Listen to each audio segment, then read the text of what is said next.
This is the life of an average brain rotter. Time for another wretched day. As you wake up after a crisp 4 hours sleep at 12 p.m., the first thing you do in the morning is reach for your phone. The blue screen flashbangs you awake as you desperately search for some liquid to lube up your sore throat from mouth breathing all night. You don't mew or do any form of self-improvement really, since self-improvement would never work for you. Maybe all the other people in this world could pull off self-improvement, but you specifically?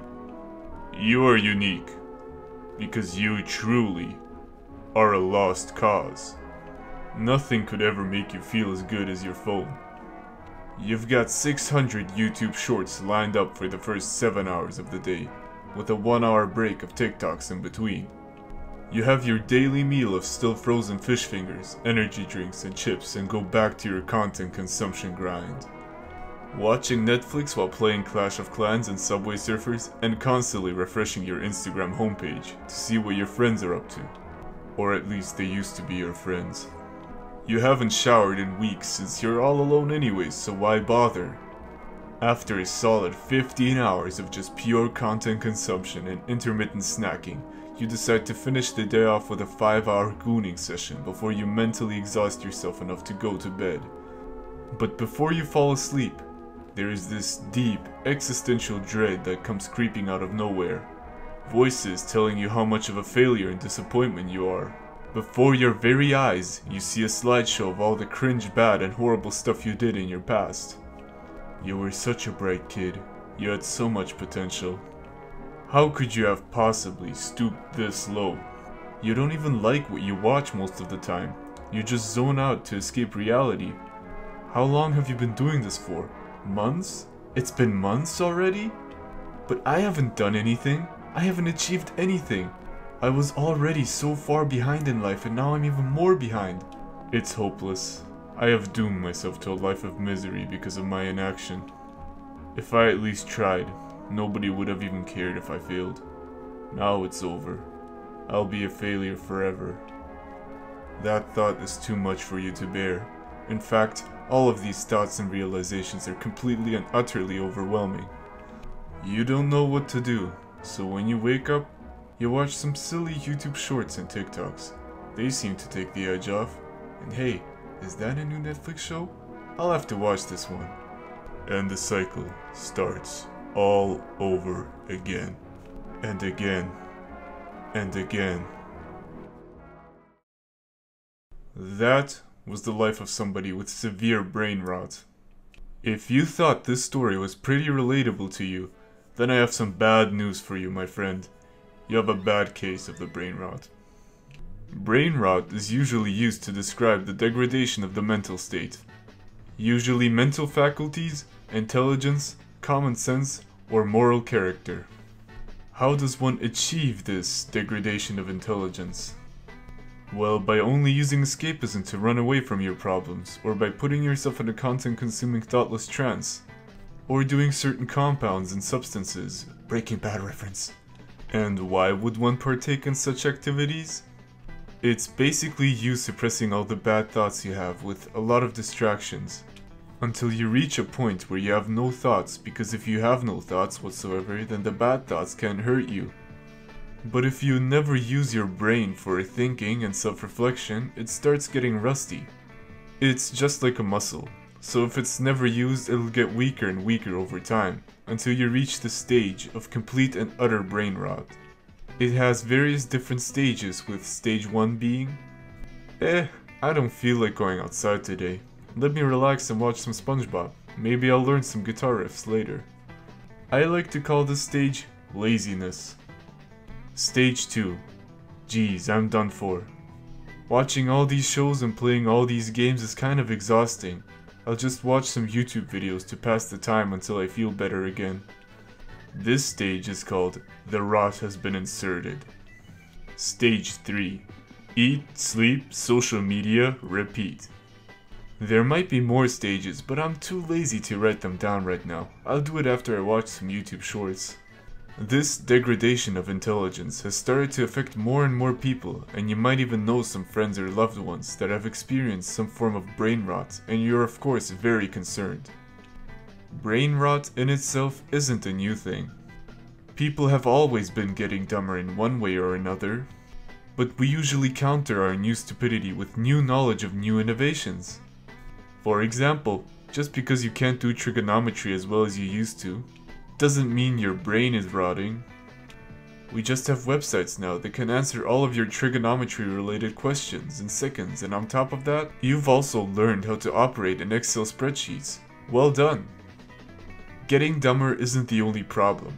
The bigger issue nowadays is that people just get dumber through overconsumption, and they don't replace their stupidity with anything. The modern Gen Zer probably knows every intricacy about the downfall of Minecraft YouTuber Jungaloo Berry, because they watched a 6-hour video essay about it, but they don't know how to stop a wound from bleeding. But that's just general stupidity. Brain rot is usually really personal, because you're the first person who knows that something is wrong with you when you start to self-isolate and go into a content feeding frenzy. Notice how I keep emphasizing the content part, because I think this is another huge factor in the widespread brain rot affecting everyone to some extent. Usually, to degrade your brain, you would need to use illegal substances to wash away your brain cells. Or you could just do it with alcohol. Why does that drug have to be legal instead of some silly mushrooms? But basically, you needed something that could destroy your brain cells permanently, so you could experience the degradation of the brain. You can still do that, but there's more. The most powerful legal substance you can buy right now that can mess up your entire life is the cell phone. The cell phone is just not good for the brain, even if it's not a physical effect. Its effects are still not fully understood, although it doesn't take a genius to see that it's bad. The cell phone is our gateway to social media, not safe for work content, 24/7 news coverage of the world's worst events, and the ultimate tool for comparison, which is famously the biggest enemy of joy. You have all these functions in your pocket, accessible all the time, anywhere. It's like having cigarettes that you can recharge and smoke for 12+ hours a day. No wonder people get brain rot from such a device. It's almost like it was designed to do so. It really makes you think, huh? But even if it wasn't designed to destroy our minds, we accidentally created tools that make it super easy to never use your brain at all. Stupid teachers, not only am I walking around with a calculator in my pocket at all times, I also have the sum of human knowledge on me at all times, so learning about algebra was completely useless in the end, Mr. Crocker. Even if I didn't have my phone with me, I could just ask any person and they would be able to give me an answer instantly. Speaking of other people, what can you do if you notice that the brain rot is slowly starting to consume them? Not much. You can point it out, but they probably won't have the energy to care. Only you can change your own actions, and trying to be the hero that frees everyone from their techno trance sounds like a great power fantasy, but it's just not realistic. Because all change comes from within. They have to save themselves, and how are you supposed to help them if you're stuck in the same situation more or less? If the technology around you has been slowly replacing all of your brain functions with their tech equivalents, what can you do about it? And how would you even start? Well, first of all, you have to realize that there's something wrong. You may not be able to describe it in words, but you can feel that something is very wrong with your life. You can't fight something which you aren't even aware of, so awareness is key, and it is the first step of getting your life together. You're probably always on your phone or other devices listening to your favorite podcasts and songs, playing Subway Surfers while watching the newest slop on Netflix or YouTube. You might even be watching the slop at the same time and you're wondering, how did it come to this? Am I even enjoying this? This isn't even fun, but why can't I stop? Well, we have exploited our brains with all of these algorithms that we made ourselves that we might have accidentally created an extremely potent drug you don't even have to ingest.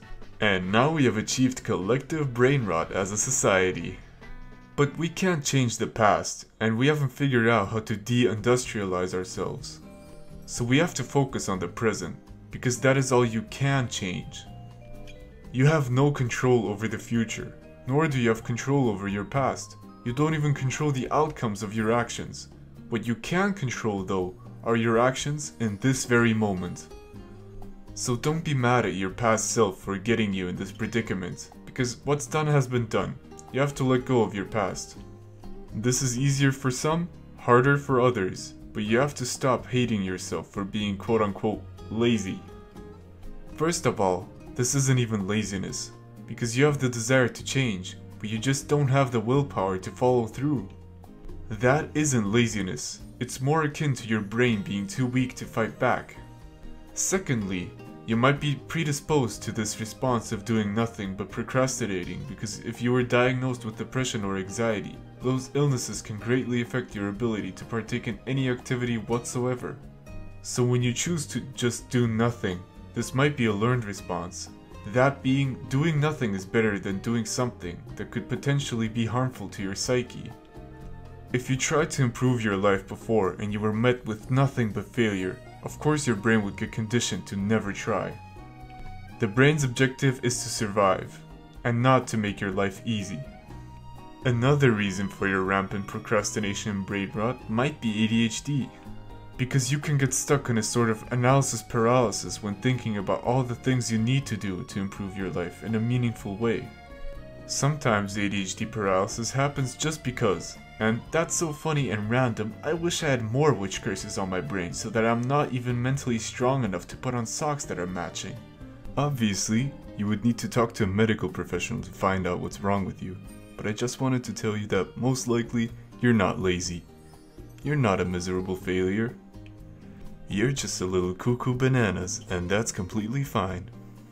Although always procrastinating isn't actually gonna cure you of your condition, the only thing it does is make you feel bad. And because you feel bad, you do things that make you feel less bad, like jerking off, video games, or the devil's lettuce. So you're stuck in this cycle of always feeling like trash, so you try to improve your mood through short-term satisfaction, but end up feeling just as bad as when you started. I like to call these things thought traps. Trains of thought that trap you into a loop, making you a prisoner of your own mind. So, for example, a common thought trap is procrastinating all day because for some reason, you're really anxious about working or going outside, or even pursuing your passions like writing and composing, for example, so you end up not doing anything and just sitting there, paralyzed, and before you know it, you've just wasted an entire day. Now you have to do twice as much work tomorrow to make up for the time you wasted yesterday. But this pressure of having to do so much work in just a day paralyzes you once more, and now you have to do triple your workload tomorrow, and so on and so on. You're just creating impossible expectations for yourself, so of course you don't want to do something that's impossible. You have to cut your losses and realize, okay, you might have wasted a lot of time in the past, but we know now that the past is functionally irrelevant for us, because we want to get stuff done and get our lives together, so instead of embarking on a Sisyphusian task, promise yourself that you will work for 5 minutes tomorrow, and if that's too much, work for 2. If the work becomes overwhelming, then at least you can say I tried today. But if you want to work more, because well, now you've started working and you might as well finish the task for today while you're at it, you'll realize that you managed to get up and work today. Here's why. The start is the most difficult part of any task. It's just like in physics, getting a boulder to move from a standing position is very difficult, but once you get it rolling, it's hard to stop. Your mind works in a similar way. Once you have the initial momentum, you can do any task for way longer than you think. It's psychologically very rewarding for the mind to overshoot a goal instead of just barely not reaching it. So if you stick to the 5-minute rule every day, your brain will actually want to overshoot your goal because it felt so rewarding the first time. Also, doing something every day engages the cannabinoid circuitry in your brain, which is responsible for building and maintaining habits, and once you get that baby into action, you don't have to force yourself as much to do your tasks every day. In fact, it'll become almost automatic over time. This is another thing. You don't have to constantly fight against yourself because eventually you'll run out of energy, Instead, try to understand why your brain feels the need to distract you from your thoughts and why it always tries to escape from reality. Because your brain isn't evil, it's just efficient. It sees some reason that you probably can't see to protect you from some sort of mental damage that might be coming your way. And if you try to confront these thoughts, things might get very ugly very quick, and you have to just let them pass through. Don't start judging whether they're true or not, just accept that you have these thoughts and then think about how you could address these thoughts in a healthy way. For example, deep down you might think you're truly worthless and a waste of space. Now, why could this thought even have occurred? All you do is play Fortnite and jerk off all day. Aha! This could be it. How do we make these thoughts go away? Maybe try doing something productive instead, even if it's for a short period of time. You don't have to quit cold turkey, nor do you have to solve your mental issues instantly. Over time, once you know the cause of these thoughts that are causing your brain to go into distraction mode, you can slowly but surely solve these pesky mental issues.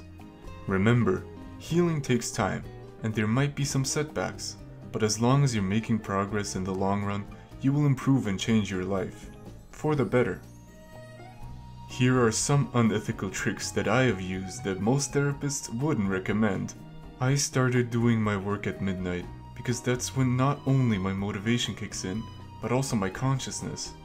So I decided to work on my passion projects at midnight, and I eventually progressed to being able to work on them during the day. I also have a problem with disassociation, which is like the final boss of distraction, and you have to beat it through extreme awareness. You have to realize that you can't be hyper-aware of your surroundings 24/7, because once again, our habits dictate our lives, so you occasionally have to ground yourself back to reality. Snap back to reality and realize what you're doing. It's like a mental check to see if you're throwing your life away or making your magnum opus. If you're doing an activity that you aren't supposed to be doing, or you're doing it for way longer than you should have, you need to redirect your attention to a different task and start working on it. Your mind can do so much on autopilot, you wouldn't even believe it. You just have to build trust with yourself, so that you know when you set out to do something, your mind and body will support you no matter what. Your whole body is supposed to be this amazing ecosystem that works together in harmony to survive, and not an alcohol-consuming TikTok-watching brain destroyer. With willpower, you can make your body work for you, and not the other way around. Your brain is like a dog. It might like chocolate, even though it's bad for it, so you have to replace the chocolate with something else. So yes, you could technically say you have that dog in you. The brain still has to be stimulated, remember? So it's incredibly important that you replace these things that used to give you dopamine with other things. You can think of it as a diet for your brain. Maybe replace your YouTube binge sessions with movie binge sessions, because at least movies can make you more interesting as a person. And they usually tell a whole story over the course of a couple hours instead of haphazardly watching 60-second clips of various different shows. Find some hobbies you enjoy that can also serve as a source of socialization or learning a specific skill. Whatever you choose to do, make sure it's better than your previous fun activities. But once you get engaged in good tasks and good behaviors, you will live a good life. You know, I myself had brain rot once. I still have it to some extent. It's a long battle that I have to fight every day. You can even see this on my YouTube channel. When I did my first 2 video essays, they're months apart, and then I just stopped. It does not take a month to make these videos. I was just too busy grinding on that clinical depression diagnosis. I was an Olympic edging champion, the Jelk King. I have watched more videos on deep sea creatures and Bigfoot than a 7-year-old kid watches YouTube shorts. Okay, maybe not that many videos, but that's not important. My point is, my brain was decaying too, and I knew that something was wrong with it. If I had just taken the first step earlier, I would be far more ahead in my life. But hey, who cares, because now I post videos every week, and you can too. If the Jelk King can do it, so can you. So don't be afraid to start. You've got nothing to lose anyway. The shows won't go away. In fact, they'll probably grow in numbers. There are more YouTube videos than there are brain cells in Joe Biden's brain. You can come back anytime. But quitting your bad habits is the hard part, so stay focused on your lane, and like and subscribe. Thank you so much for watching this video. If you watch all my videos, I will personally give you a virtual back massage while cosplaying as Sonic. I would also kiss you on the cheek harder than your AI girlfriend ever could if you like and subscribe. And I have an announcement. Because of popular demand, I have made a NickChamp Discord server. Feel free to join with the link in the description below, and then we can discuss all sorts of things that the government would definitely support and condone. Bye bye.